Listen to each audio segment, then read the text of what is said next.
Sir 9 से 11 अगस्त तक कारगिल में भूख हड़ताल के साथ विरोध प्रदर्शन आप शुरू किया है आपने, क्या वजह रही इस बार शुरू करने की, क्योंकि कई संगठन भी शामिल हैं आपके साथ?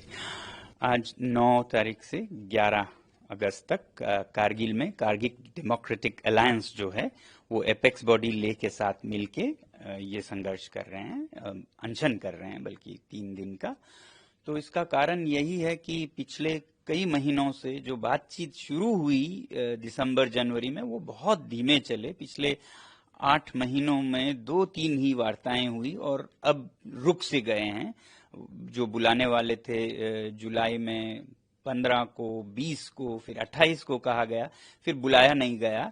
और लोगों में बेताबी ये है कि अब चुनाव आने वाले हैं हिल काउंसिल के, तो वो जो पिछले चुनाव में वादे किए गए थे, 6 शेड्यूल में संरक्षण होगी और फिर स्टेटहुड की जो लोगों में उम्मीद है, जैसा जम्मू कश्मीर में उम्मीद है या उनके साथ वादा है, तो लद्दाख को भी ऐसा मिले।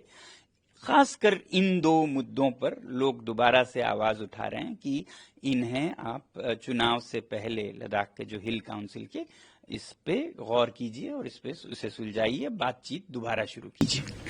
सर आपकी क्या मांग है मंत्रालय की, क्या विश्वास दिया गया है?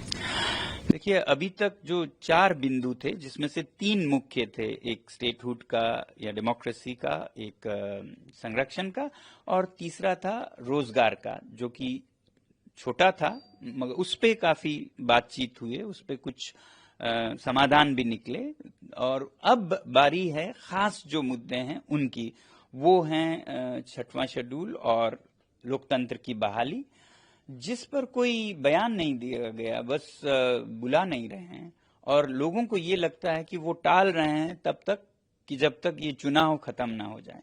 और लोग चाहते हैं कि ये खत्म हो चुनाव से पहले, क्योंकि ये पिछले चुनाव के वादे थे और दूसरा चुनाव भी आ जाए और चला जाए तो फिर वो वादे अब वैलिड नहीं रहेंगे ना, फिर वो चुनाव खत्म हो गए। तो इसलिए वो अकाउंटेबल, जवाबदेही लेना चाहते हैं नेताओं से कि आप अगला चुनाव लड़े उससे पहले पिछले के वादे पूरे कीजिए।